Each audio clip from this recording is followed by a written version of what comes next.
그래서 여쭤보고 싶은 게 남편과 이혼하고 싶은 이유가 또 다른 게 원래 있으세요? 남편이 둘째를 가졌을 때 네. 자기가 한 건 아니라고 하는데 여자 문제가 있었어요? 여자 문제가 있었어요? 네, 근데 그게 저한테 걸린 게 아니라 회사 동료랑 상담 들어준 거라고 하는데 그 신랑이 네. 그 분을 집 앞에 데려다 주다가 그 분의 남편한테 잡힌 거예요. 그래서 그 남편이 나도 데려와라.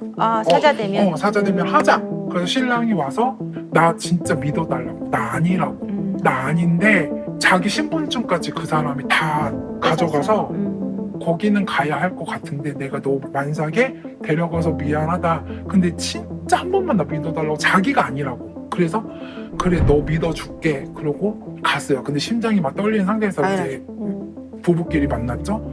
그 남자가 부인의 위치 추적이나 이런 거를 뭔가 했었던 거예요. 네네. 뭔가 있었겠지. 우리 신랑이 몇 번 데려다 주고 제가 임신 때문에 병원에 입원한 적이 있었는데 그때 둘이 대부동가 어디를 갔다가 온 거예요.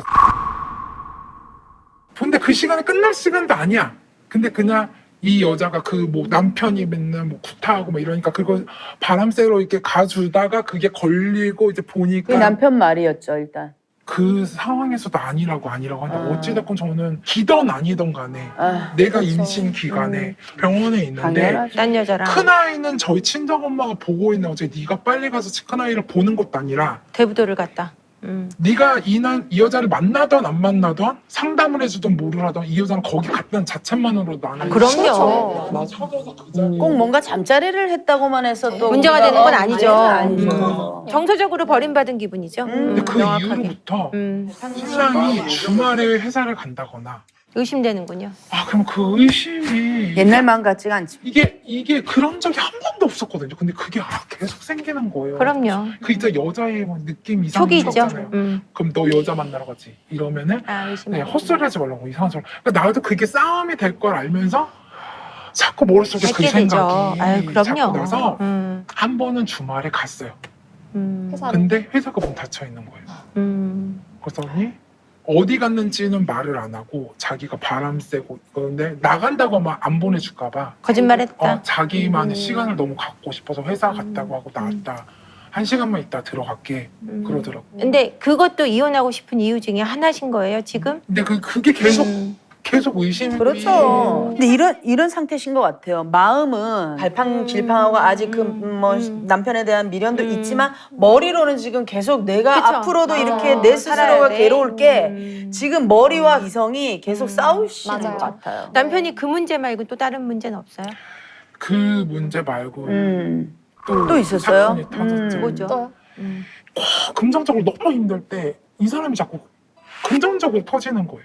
금전적으로. 그러니까 예전에는 돈이 진짜 너무 없었을 때 자기 스트레스를 게임에 뭐 3, 40만 원 하지만 내가 핸드폰 검사까지 다 할 정도로 아이고. 그럼 또 걸리고 이렇게 해서 했다가 근데 그 당시는 그 형편의 3, 40만 원은 몇백만 원 같은 돈이었어요.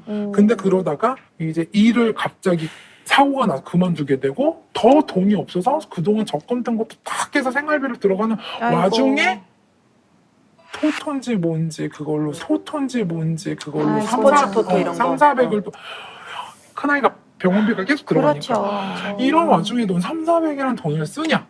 그랬더니 자기가 미쳤다 미안하다 하면서 그러고 또 사과는 빨리빨리 해요, 남편분이. 그래서 시댁에서 이제 어찌됐건 좀 지원을 해줘서 네네네네. 어찌됐건 마무리가 됐는데 네. 최근에 뭐가 날라온 거예요. 최근에. 네. 뭐가 날라왔나요? 대출 돈 내라고 얼마나. 독촉장 4천만 원. 아, 이게 왜? 대출을 냈는데 그거를 안 냈다고 이게 뭔가 원리금을 못 내라고 내니까. 온 거야. 근데 그게 2천만 원 비밀. 그건 다 날렸어요, 그럼 지금? 네. 이거 아이고. 뭐냐 했더니 결국에는 도박에 했다고 하더라고요. 그리고 저희가 집이 이제 아파트를 했을 때 신랑 이름으로 대출이 안 돼서 제 이름으로 했었어요. 그리고 신랑이 이제 사업을 하면서 사업을 또. 큰 차를 사야 되니까 결국엔 내 이름으로 된 대출은 늘어나고 하니까 저는 어디 못 간다고 이제 10년 동안. 그러니까 남편은 절대 이혼을 원하지 않아요 지금. 그죠? 그러니까 지금 보세요. 집 대출도 지금 슬픈 언니 이름, 차 대출도 슬픈 언니 이름.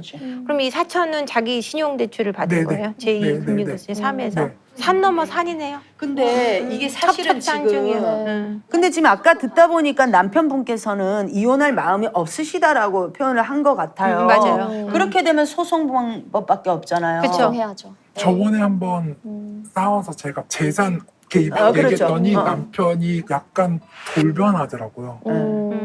대출은 어차피 너 이름이고 빚도 나누는 건 모르시는. 빚 나누는 거죠 그러니까. 변호사님. 집을 팔아서 우선 뭐 빚을 갚던 뭐라던 그 남은 금액에서 시댁에다가 다 빌린 거니까 다 받고 나고 나서 가져가라는 거예요. 이런 거는 소송을 네. 당연히 구체적으로 이제 계속 진행을 해봐야 알겠지만 어떤 최선의 방법이 있을까요? 근데 저는 이게 응. 순서가 일단 1번은 지금 우리 가정이 파탄이 난 가장 큰 원인이 남편인지 아들인지 잘 모르겠다고 얘기를 하셨잖아요. 그래서 일단은 이 아이가 시설에서 지낼 수 있다면 그거를 한번 해보시고요. 그게 가장 우선순위인 것 같긴 해요. 예, 그래서 이제 여기에서 살짝 벗어났을 때, 그러니까 숨통이 이제 트인 상황이 되죠. 해보고 그런 상황인데 예를 들면은 아까 얘기했던 그런 부수적인 문제들이 계속 떠오르면서 아, 이 사람과 더 이상 이제 신뢰를 아이가 가지고 살 수 아니어도, 없겠다라는 생각이 들면 소송하셔도 됩니다. 예, 이거는 사실 이혼 사유가 아동보호 사건에서 이제 조치를 받은 것도 이혼 사유가 돼요. 네. 왜냐하면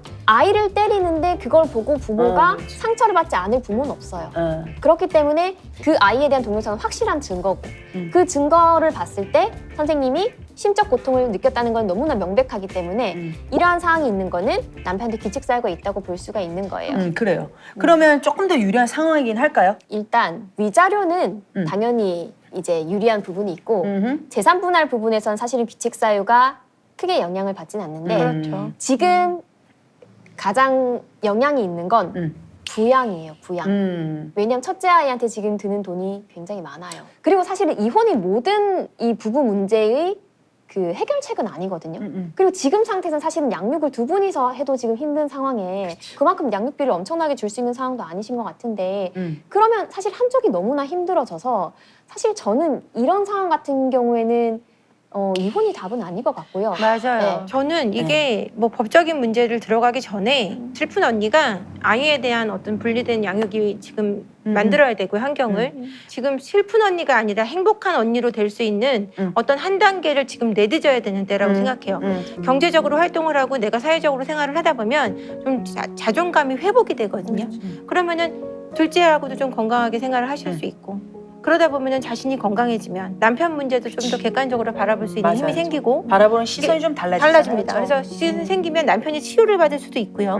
자기가 이혼을 하기 싫으면 그런 폭력성을 낮출 수 있는 가능성도 있고 이러다 보면은 조금 더 생활이 더 확실하게 정리가 될 것 하나씩 같아요. 조금만 그리고 이제 꼬였던 실타래가 하나씩 풀리면은 조금 마음가짐이 달라질 수도 있고 맞아요. 네. 저도 사실은 여자지만 좀 가장의 역할을 오래 해와봐서 그런지 가장들의 마음도 좀 이해가 돼요. 그러니까 남편분이 사실 경제적으로 굉장히 압박감이 있고 그런 게 있을 거예요. 그리고 서로 경제적으로도 좀 더 보탬이 돼서 좀 한 숨통이 트이면은 좀 남편분의 어떤 태도도 혹시 또 달라질 수도 있으니까 돈은 많지 않아도 파트타임으로 내가 시간을 활용할 수 있는 그게 있어요. 그래서 몸풀이로라도 그런 거부터 시도해 보시는 저 것도 하나 시도했어요. 그래요. 뭐죠? 저 뭐지 식당 그래요. 식당 서빙인데 애들 등원하고 음. 첫째 아이가 오기 전에 바로 시작하셨네요. 끝나. 맞아요. 끝나. 그렇게 처음 할 수 있는 일을 내딛으면 그 다음 단계의 일이 보이게 돼 있어요. 그래서 차츰차츰 나아가시는 거예요. 지금 식단 서빙 시작하신 것도 내가 조금 더 좋은 다음 단계를 갈 수 있는 한 발자국을 내딛으신 거거든요. 근데 방금 표정 알아요? 우리 슬픈 언니가 그동안 진짜 약간 슬픈 얼굴로 힘든 얘기할 때 이러다가 잠깐 시작했어 이럴 때 얼굴이 확 환해져. 너무 빛이 났어. 그러니까 한번 믿어보세요. 그리고 제가 볼 때는 조금 너무 조급할 필요는 없는 것 같아요. 이렇게 소송이 가게 되면은 시간도 길게 걸리고 금전적인 부분도 좀 들기도 할 수도 그럼요. 있고 이렇기 네. 때문에 참 쉬운 문제는 아니라서 차근차근 아이 그런 거부터 먼저 알아보시고 한번 분리해 보시고 또 이걸 하나하나 풀어가 봅시다. 뭔가 시작하셨다는 것 자체가 너무 너무 좋아요. 너무 네. 지금 마음은 좀 편하네요. 아 정말요? 알고 있었던 것도 있지만 네. 말씀하신 실타래 이거를 뭐부터 해야 될지는 잘 모르죠. 정리가 맞아요. 별로 잘 안 그냥 됐는데. 다 머리가 뭐 복잡하고 이랬는데 순서를 알려주셔서 조금 저희가 갈 길이 보이는 것 같아요. 아 다행이에요. 다행입니다. 다행입니다. 슬픈 언니가 아니라 행복한 언니로 변신하셨으면 좋겠어요. 맞아요. 그렇게 변화되시길 진심이에요. 좀 바랍니다. 네, 응원하겠습니다. 네.